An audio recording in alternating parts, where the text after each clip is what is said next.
Pyrus, the attribute of fire, channels unrelenting heat to put non-stop pressure on the opponent, making sure they have as little room to set up as possible. It excels at playing fast and aggressive, needing very little time to set up and fight, but is weak against attributes who can avoid the intense pressure or ones that could win brawls through other means rather than battling. The defining features of Pyrus is its ability to buff multiple of their Bakugan at once, and having many ways of permanently increasing their G-power, both of which ensure the battlefield stays nice and toasty. Nearly all the attribute normals Pyrus has is related to G-power in some way, which leaves you with a ton of different options to win battles, but means you might struggle with defense if your plan doesn't work out. Because of this, Pyrus has a huge reliance on picking the best possible Bakugan that creates a balance between harnessing the aggressive power you want to lean into, while still having a way to protect yourself if things go south. As much as you may want to go in head first without thinking like Dan does, respectively, you're not him.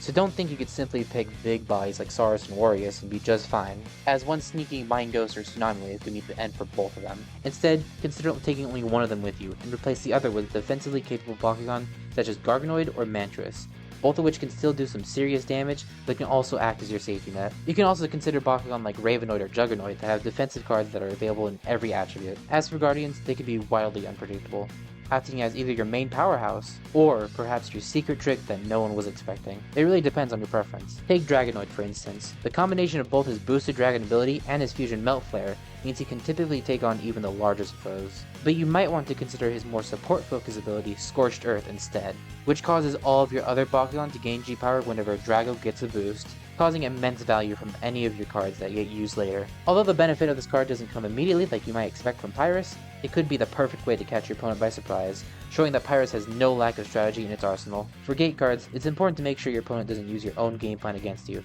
and try to go hyper aggressive.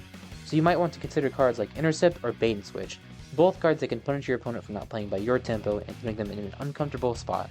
Or, if you're using cards that permanently increase your Bakugan's G-power, you may want to use gate cards like Power Assist or Double Battle. This way you could take advantage of your Bakugan's permanently boosted power, even if they're not on the field. Whichever gates you choose, just remember that with the ability Power Charge, you're able to use these gate cards easily by starting a battle at any point. Although, always being on the aggressive means that you'll be burning through resources extremely fast, so don't forget to take a step back and give your own team a break when needed.